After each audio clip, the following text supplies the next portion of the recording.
The goal of ACL reconstruction surgery is to tighten your knee and restore its stability. The hamstring is a group of muscles located at the back of your thigh.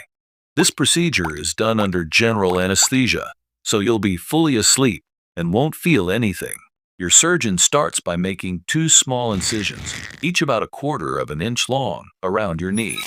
Through one of these cuts, they insert an arthroscope, a tiny camera attached to a tube, to get a clear view inside the joint. A sterile fluid is pumped in to expand the joint and give more working space. With your knee bent at a right angle, the surgeon locates the hamstring tendons. A small cut is made near their attachment point on the shin bone, and the tendons are carefully detached and prepared to form a graft. Next, the damaged ACL is removed and tunnels are drilled into the thigh bone femur and shin bone tibia to guide the new ligament into place.